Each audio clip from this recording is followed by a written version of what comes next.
Some of the oldest humans on Earth don't look like what you expect. The Khoisan people of southern Africa have features that confuse a lot of people. Lighter brown skin, high cheekbones, narrow eyes that some say look Asian. And it makes people ask, how is that possible? Did they come from somewhere else? Or is there a deeper story?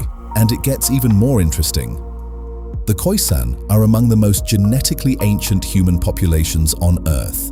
We're talking tens of thousands of years, long before most modern populations even formed. So those features? They didn't come from Asia. They may have existed. Before those distinctions even mattered, you'd be shocked, but similar facial traits can evolve in completely different parts of the world, without any direct connection. Same features, different origins. But here's the twist. What people call looking Asian is really just human variation, labels we created later. Because the deeper you go into history, the more you realize we don't fit into simple boxes. And some of the oldest faces on Earth still challenge how we see identity today. Did you know the first successful open heart surgery was done by a black man? This man performed heart surgery before modern medicine even existed. His name was Daniel Hale Williams, a black doctor in the 1800s when most hospitals wouldn't even treat black patients, so he built his own, one of the first interracial hospitals in America. But here's where it gets crazy. In 1893, a man came in with a stab wound to the chest, right near the heart. At that time, heart surgery was basically a death sentence. Doctors didn't even try, but Williams did. No modern tools, no blood transfusions, no advanced anesthesia. And he opened the man's chest, carefully repaired the damage, and saved his life. You'd be shocked, but the patient lived for years after. But here's the twist. Williams didn't just save one life, he changed medicine, proving that heart surgery was possible at a time when the world thought it wasn't. Because sometimes, the greatest breakthroughs come from the people the system tried to ignore. The Bible gives her 7 verses. History gives her an empire. In 950 BC, the Queen of Sheba, known in Ethiopia as Makeda, ruled a kingdom controlling the most valuable trade corridor in the ancient world. Gold, spices, frankincense, and ivory, everything the ancient world ran on passed through her territory. When she visited Solomon, she didn't come as a supplicant. She came to evaluate whether this king was worth a trade partnership. She brought 4.5 tons of gold, not as tribute, as a business card. Their son, Menelik I, founded the Solomonic dynasty that ruled Ethiopia for 3,000 years. The last emperor of that dynasty was Haile Selassie, removed from power in 1974. The oldest continuous royal dynasty in human history, started by a woman history reduced to a footnote in someone else's story. Slavery ended in 1865. What replaced it was designed to do the same thing without the chains being visible. 1877. For 12 years after the Civil War, black Americans rebuilt. They voted, they held political office, they built schools, businesses, churches. 14 black men served in the US Congress during Reconstruction. Then the federal government made a deal. The Compromise of 1877 ended Reconstruction. Federal troops left the South, and the moment they did, the South moved to undo everything. They called the new system Jim Crow. The name came from a minstrel show character, a dancing, grinning caricature of a black man that white audiences laughed at. They named an entire legal system after a joke about black people's humanity. It was not a joke. States passed laws making it illegal for black and white people to share schools, restaurants, train cars, waiting rooms, hospitals, swimming pools, water fountains, bathrooms, cemeteries, and park benches. The Supreme Court made it official in 1896, Plessy v. Ferguson. The court ruled that segregation was legal as long as the facilities were separate but equal. They were never equal. Black schools received 1/10 the funding of white schools. Black hospitals had no equipment. Black train cars were the oldest, dirtiest cars on the line. Separate water fountains were not a minor inconvenience. They were a daily declaration that black people were subhuman. Voting was made functionally impossible. Poll taxes required payment to vote, in a region where black workers were paid almost nothing. Literacy tests were administered selectively, with impossible questions asked only of black applicants. Grandfather clauses said you could only vote if your grandfather had voted and their grandfathers had been enslaved. Black voter registration in Mississippi fell from 67% in 1867 to less than 6% by 1900. If a black man tried to vote anyway, there were other methods of persuasion. Between 1877 and 1950, more than 4,000 black people were lynched in the United States. Hanged, burned alive, shot, dismembered, in public, in front of crowds, sometimes advertised in local newspapers in advance. Postcards were made, people sent them to relatives. No one was prosecuted. The Senate voted down an anti-lynching bill 3 times. Sundown towns passed laws, some official, some unwritten, requiring black people to be out of city limits before dark or face arrest, violence, or death. By 1970, there were an estimated 10,000 sundown towns across the United States, not only in the South. Convict leasing rebuilt slavery under a different name. Black men were arrested for vagrancy, the crime of not having a job, in a region that refused to hire them. Then they were leased to coal mines, plantations, and lumber camps as prison labor. They were worked to death. Literally, the death rate in some Alabama mines reached 40% per year. It was slavery. The paperwork was different. Black Wall Street was the name outsiders gave to the Greenwood district in Tulsa, Oklahoma. By 1921, it had its own hospitals, hotels, law firms, and banks. Black doctors, lawyers, and business owners had built one of the wealthiest black communities in American history. June 1, 1921, white mobs, some deputized by the city, invaded Greenwood. They set fire to 35 blocks. They shot people fleeing their burning homes. Some accounts describe planes flying overhead dropping incendiary devices. 1,200 homes destroyed, 300 people dead, 10,000 black residents left homeless overnight. No one was charged. The city used the cleared land to build a highway. 6 million black people left the South between 1910 and 1970. The Great Migration. They went to Chicago, Detroit, New York, Los Angeles, seeking work, schools, and the basic right to exist without fear of being murdered. The North was not what they were promised. Redlining. A government-sanctioned policy that marked black neighborhoods in red on official maps meant banks refused to give mortgages in those areas. Black families couldn't buy homes, couldn't build equity, couldn't accumulate generational wealth. A white family who bought a house in 1950 saw it triple in value by 1980. Their black neighbor, denied a mortgage for the house next door, did not. The wealth gap between black and white America today is a direct mathematical result of those policies. Jim Crow began falling legally in 1954. Brown v. Board of Education. The Supreme Court reversed Plessy v. Ferguson. School segregation was declared unconstitutional. The South responded by closing public schools entirely rather than integrating them. Rosa Parks refused to give up her seat on a Montgomery bus in 1955. She was not tired from a long day's work. She was tired of giving in. The Montgomery bus boycott lasted 381 days.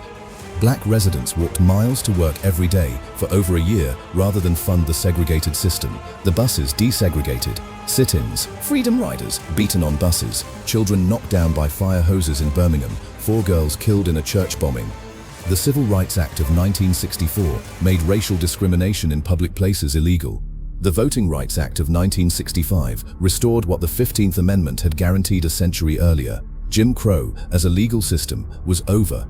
What it had done to black wealth, black education, black health, black land ownership, black political power, and black generational stability over 90 years was not undone by 2 pieces of legislation. Reconstruction lasted 12 years, Jim Crow lasted 90. Its consequences have lasted longer than both. The American Civil War, how it began and how it ended. This war killed more Americans than every other war in United States history combined. It wasn't fought against a foreign enemy. Americans slaughtered Americans over the right to own other human beings. 1861.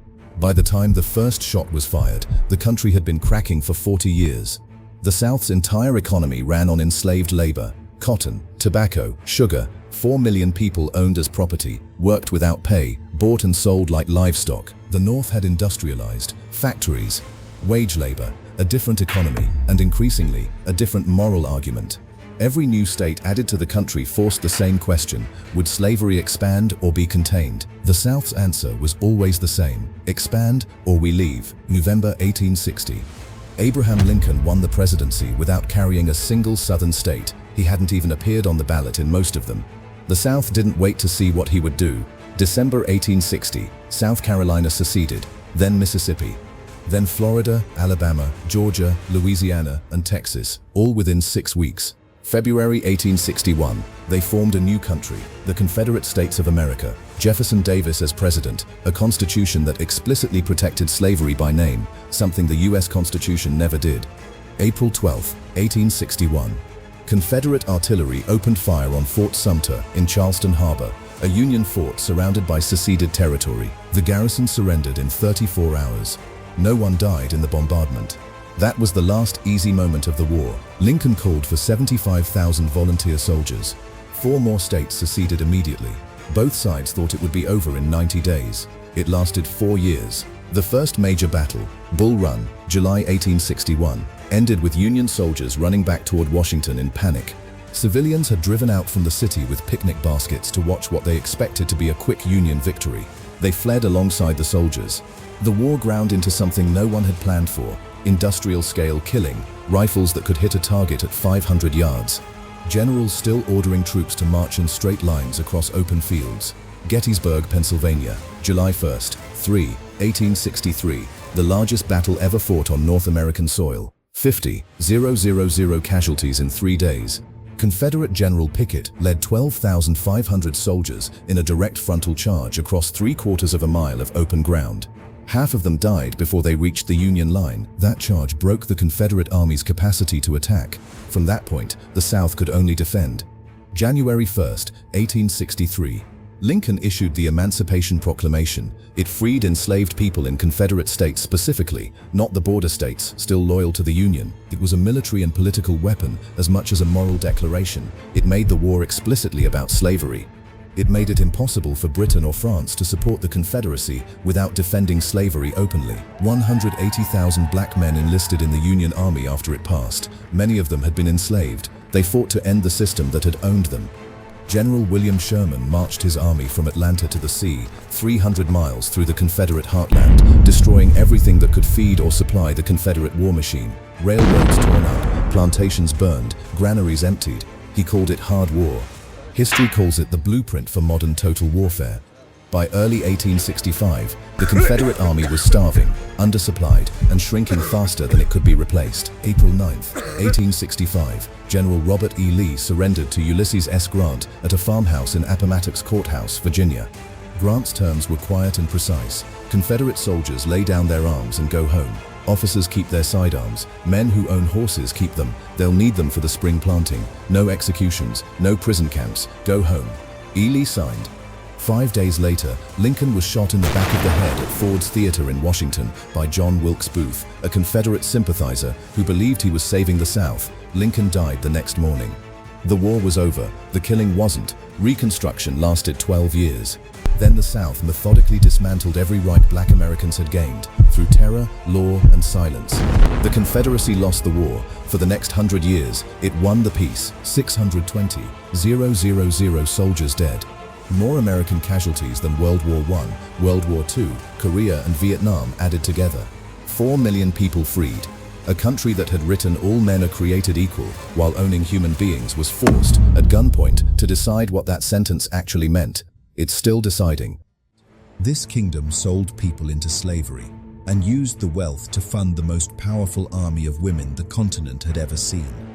1625. Dahomey grew enormously wealthy from the slave trade. That wealth funded the Ogoje, 3,000 female warriors who became the most feared soldiers in West Africa. The economy of oppression funding the army of liberation. By the 19th century, Dahomey had largely shifted to targeting neighboring kingdoms instead of its own people. Their military was too powerful to challenge directly. So the French did what European powers always did when military confrontation was costly. They waited for a succession dispute, found a pretender, armed him, installed a puppet. The Ogoje fought the French anyway. And the French, who won, wrote about those women with a reverence they never showed any male soldiers they defeated.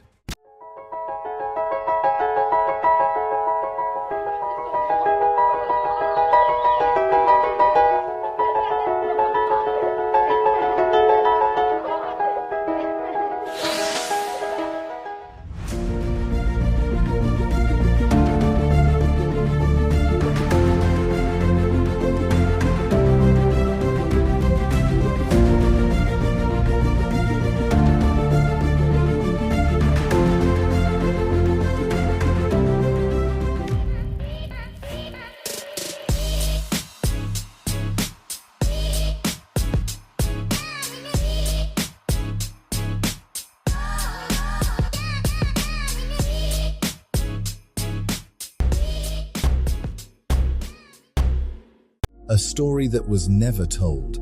The man who learned how money moves and moved it better before the beginning. Picture everything you were taught about Black history. The marches, the speeches, the dogs and the fire hoses and the knees on the hard concrete of a world that didn't want you standing. All of that is real. All of that matters. But now I need to ask you something. Have you ever heard the name Reginald Lewis? No, you haven't. And that silence is exactly where this story begins. The young man who asked the wrong questions. Baltimore, Maryland. A young black boy growing up in a country that had already decided what kind of room he was allowed to enter. But Reginald Lewis had a disease, and the disease was curiosity. He couldn't stop asking why. Why do some people borrow money and end up richer? Why does the bank always win? What are the rules underneath the rules? He followed those questions all the way to Harvard Law School, walked through those doors, sat in those rooms, and instead of becoming what the system expected him to become, grateful, quiet, a good soldier, he started studying the system itself. Like a locksmith who isn't interested in opening the door, he wanted to know who built it. The blueprint hiding in plain sight. Now here's where it gets interesting. The government had a program. A quiet, unsexy, bureaucratic program.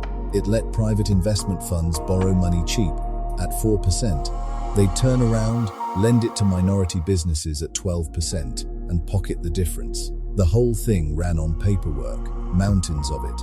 Every lawyer in the room saw a headache. Reginald Lewis saw a map. I don't want to be the lawyer for these deals, he said to himself. I want to be the one doing them. And so he waited.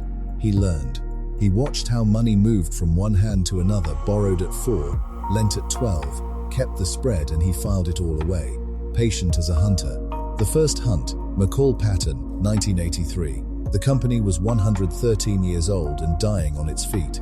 McCall Patton, a maker of sewing templates, the kind of thing your grandmother might have used to stitch a Sunday dress. Nobody wanted it. Nobody saw anything in it. Reginald Lewis saw a lever. He put in $1 million of his own money. Then he borrowed the rest, bought the whole company, cleaned it up, made it breathe again. And here's the genius, the part they should teach in every school in this country. He used the company's own income to pay back what he had borrowed. The company paid for itself. He called it a leveraged buyout. A word, he later said, that black people were never supposed to know. 4 years later, he sold McCall Patton for $90 million. Started with $1 million, walked away with $90 million. Time taken 4 years, he turned $1 million into 90. Not by luck, not by protest, by understanding more deeply than anyone else in the room exactly how the machinery of money was built. The second hunt, Beatrice, 1987. Some men would have stopped there. $90 million. A legacy secured. A story to tell your grandchildren. Reginald Lewis was not some men. In 1987, he did it again, except this time, the prey was Beatrice International Foods. 64 companies, 31 countries across the globe, from France to Australia, from Ecuador to Thailand. The deal was nearly $1 billion. It was the largest offshore leveraged buyout in American history. Why should white guys have all the fun? That was the title of his book. That was the question he asked his entire life. And when the dust settled on the Beatrice deal, TLC Beatrice became the first black-owned company in the history of the United States of America to cross $1 billion in annual revenue. Deal size $985 million. Country's 31 annual revenue, $1 billion plus. The reckoning now. Sit with this for a moment. You know Rosa Parks. You know the marches. You know the names carved into the marble of American suffering. And you should, those stories are sacred. But you did not know this man. A man who walked into Harvard, who walked onto Wall Street, who bought $1 billion empire with borrowed money and paid it back with the empire's own breath. A man who in 1987 stood at the top of the financial world, not just the black world, the whole world, and planted a flag. They gave us the history of how to survive a room. They never gave us the history of how to own one. That wasn't an accident. A people who only know how to endure will endure. A people who also know how to build, that's a different story altogether. That's a threat. That's power. Reginald Lewis died in 1993. at 50 years old. Too young. Far too young. But what he left behind wasn't just money. It was a blueprint, a proof, a quiet, undeniable answer to every voice that ever said you can't sit in this room. He didn't ask for a seat at the table. He bought the building the table was in. What started the Yoruba and Igbo War? These two peoples built two of the most advanced civilizations in Africa. Then Britain put them in the same country and handed one group the gun. The year is 1914. The British merged hundreds of distinct ethnic nations into a single colony and called it Nigeria. They didn't ask anyone. For 46 years, the Yoruba, Igbo, and Hausa Fulani shared a country that was never designed to hold them together. When Nigeria gained independence in 1960, the British left behind a political structure where whoever controlled the army controlled everything. On January 15, 1966, a group of mostly Igbo military officers staged a coup. They killed the Yoruba premier of the Western region. They killed the Hausa Fulani prime minister. Igbo leaders survived untouched. The North and the Yoruba didn't see a nationalist coup. They saw an Igbo takeover. 6 months later, Northern officers staged a counter-coup. They specifically hunted and killed Igbo military officers. Then the killing moved into the streets. Igbo civilians living in northern Nigeria were massacred. 30,000 people dead in 3 months. 1 million Igbo fled south. Colonel Odumegwu Ojukwu, the Igbo military governor, told the federal government, "Give us autonomy or we leave." The federal government said no. On May 30th, 1967, Ojukwu declared the Republic of Biafra. Here is where the Yoruba chose a side. Chief Obafemi Awolowo, the most powerful Yoruba leader in Nigeria, joined the federal government against Biafra. He became finance minister. He designed the economic blockade that starved the Igbo into surrender. Awolowo's argument, if Biafra leaves, the Yoruba West will be next. Better to control the country than to lose it. The Igbo never forgave him. 3 years of war, 1 million to 3 million dead, most of them Igbo civilians, killed not by bullets but by the famine the blockade created. Biafra surrendered on January 1970. The wound between the Yoruba and Igbo never fully closed. Two peoples who shared a continent, shared trade routes, shared the fight against colonialism, divided permanently by the country Britain invented to control them both.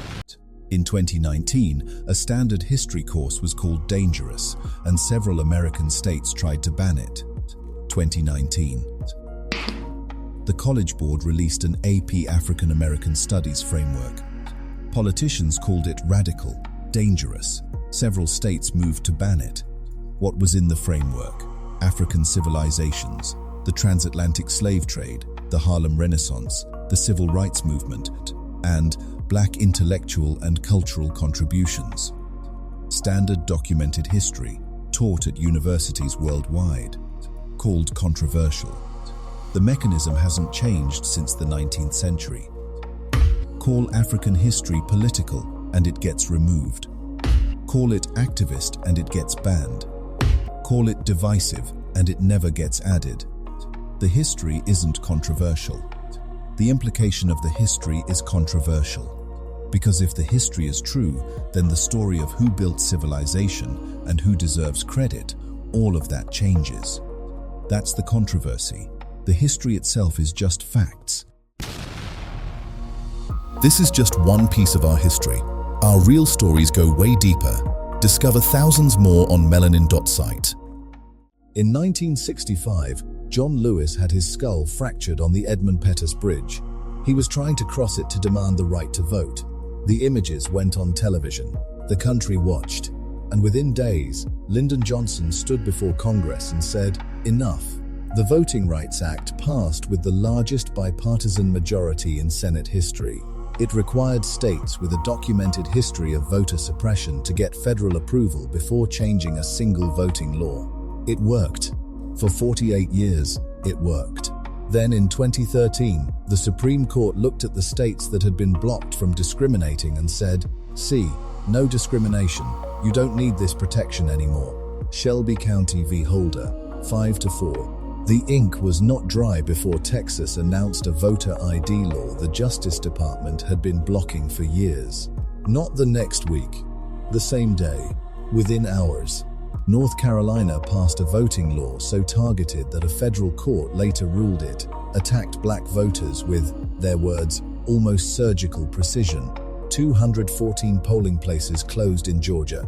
predominantly black counties, predominantly gone. In 2020, voters in some Georgia precincts waited 8 hours in line to vote. In 2021, Georgia made it illegal to give them water while they waited. That same year, the Supreme Court weakened the Voting Rights Act again. Then in 2019, they ruled federal courts couldn't stop partisan gerrymandering at all, leaving states free to draw maps so mathematically precise in their discrimination that statisticians calculated they could not occur by random chance. John Lewis died in 2020. He spent the last years of his life watching the law he bled for get disassembled one decision at a time, by a court that used the success of his sacrifice as the reason his sacrifice was no longer needed. Deep in the remote mountains of Papua New Guinea lives a tribe with one of the most fascinating and misunderstood coming-of-age traditions on Earth. No schools, no sports teams, just an ancient ritual designed to turn boys into strong warriors. This is the story of the Sambia people. At around age 7, every Sambia boy is separated from his mother and taken to live with the men in their sacred longhouse. There, the elders teach him their deepest belief. Boys are not born with enough male essence, aka white milk, to grow into men on their own. To develop properly, to gain strength, height, and masculinity, they must receive this life-giving force from older males through a carefully structured ritual that lasts for years. The process is intense and disciplined. Young initiates live completely apart from women for about a decade. They follow strict teachings passed down through generations, progressing through multiple stages of initiation. As they grow older, their roles in the ritual reverse. They move from receiving to eventually passing on that same masculine energy to the next group of younger boys. To the Sambia, this isn't optional or secretive in a shameful way. It's celebrated as the essential cultural technology for building warriors. Nose-bleeding rituals and other rites help purge what they see as female contamination, while the transfer of male essence helps the boys mature physically and spiritually. Here's what almost nobody expects. The moment a Sambia man marries and starts a family, the entire ritual stops completely. He never participates again. He becomes a husband, a father, and a protector, living a fully heterosexual life with his wife. The same practice that defined his boyhood disappears once manhood is achieved. What the outside world often mislabels as something permanent was, for the Sambia, always a temporary, purposeful stage, like an intense cultural boot camp that ends when the training is complete. In one generation, these boys transform from wide-eyed initiates into proud warriors who will one day guide their own sons through the exact same path. It's not about modern ideas of identity or desire. It's their ancient, logical system for man-making. The Sambia remind us of a powerful truth.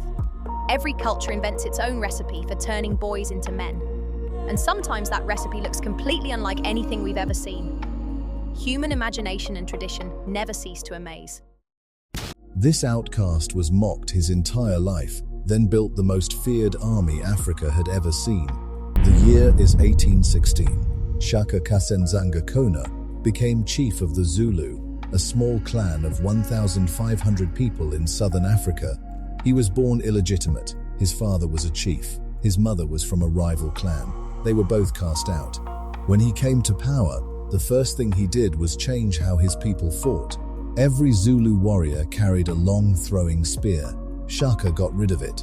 He replaced it with a short stabbing spear, close range, no distance, no retreat.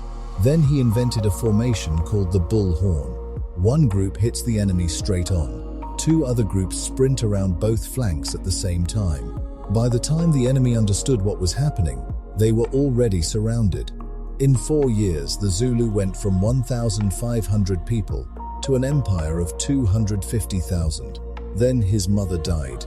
Shaka ordered the entire nation into mourning. No crops planted, no cattle milked. Any person not seen grieving was killed. In 3 months, he killed 7,000 of his own people. On September 24th, 1828, his half-brothers walked into his compound and stabbed him to death. He was 41. The man who never lost a battle was killed by the people closest to him. He built an empire from nothing. His grief destroyed everything else.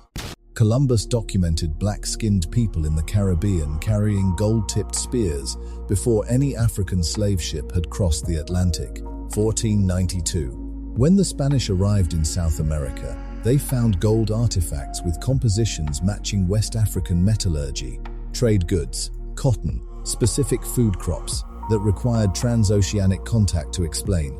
A 2021 study found West African genetic markers in indigenous populations of the Amazon, markers that entered the Americas long before the slave trade began. The question isn't whether Africans reached the Americas before Columbus. The question is why this is still categorized as controversial.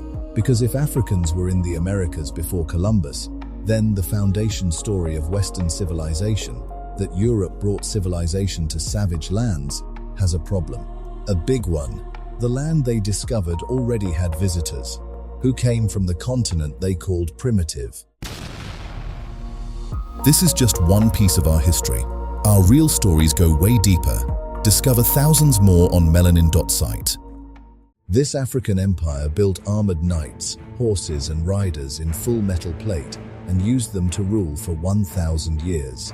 In the 1500s, when North African travelers described the Bornu cavalry in the 16th century, European readers thought they were describing European knights.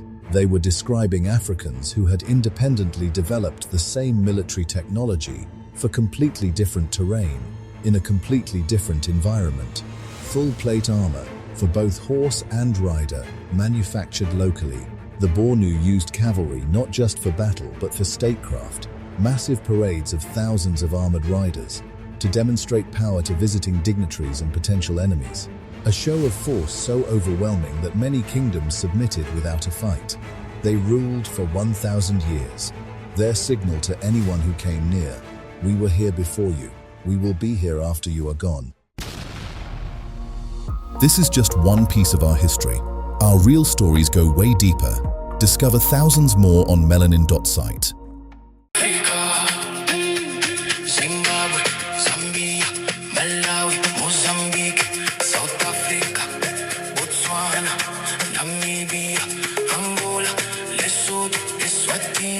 Madagascar, Mauritius, Seychelles, Comoros, Kenya, Tanzania, Uganda, Ethiopia, Rwanda, Burundi, Somalia, Djibouti, Eritrea, South Sudan, Nigeria, Ghana, Senegal, Ivory Coast, Mali, Niger, Burkina Faso, Benin, Togo, Guinea, Sierra Leone, Liberia, Gambia, Cape Verde, Guinea-Bissau, DR Congo, Republic of Congo, Cameroon, Gabon, Central African Republic, Chad, Equatorial Guinea, São Tomé and Príncipe, Egypt, Morocco, Sudan, Algeria, Tunisia, Libya, Africa.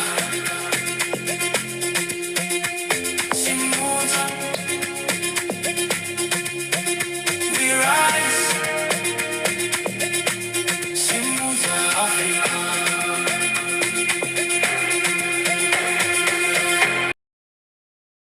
For 100 years, the Songhai Empire was the largest, wealthiest, most sophisticated civilization on Earth. Not in Africa. On Earth. 25 million people, a professional army, a navy on the Niger River, governors managing provinces larger than European kingdoms, universities producing the world's leading mathematicians, physicians, and astronomers, and it all collapsed in a single afternoon. In 1591, the Sultan of Morocco made a decision that seemed insane: send an army of 4,000 soldiers across 1,500 miles of Sahara Desert, no water, no roads, no shade, to attack an empire with 40,000 warriors. But the Sultan had something Songhai had never seen: guns. The two armies met at the Battle of Tondibi. Songhai's generals had a plan. They stampeded 10,000 cattle directly into the Moroccan lines to cause chaos before the first sword was drawn. The cattle heard the gunfire, turned around, and trampled their own army. In 1 hour, the greatest empire in African history was over. The Moroccans marched the scholars of Timbuktu back to Morocco in chains, 1,500 miles through the desert, because they understood that the most dangerous thing in Songhai wasn't the army, it was the universities. But here's what nobody talks about. Morocco destroyed the trade routes that made Songhai's gold flow. Within a generation, the gold dried up. The scholars died in captivity, the universities went silent, and the Sultan of Morocco, the man who burned down the wealthiest civilization on earth, died of plague before he could spend a single coin. He didn't conquer Songhai, he just made sure nobody else could have it.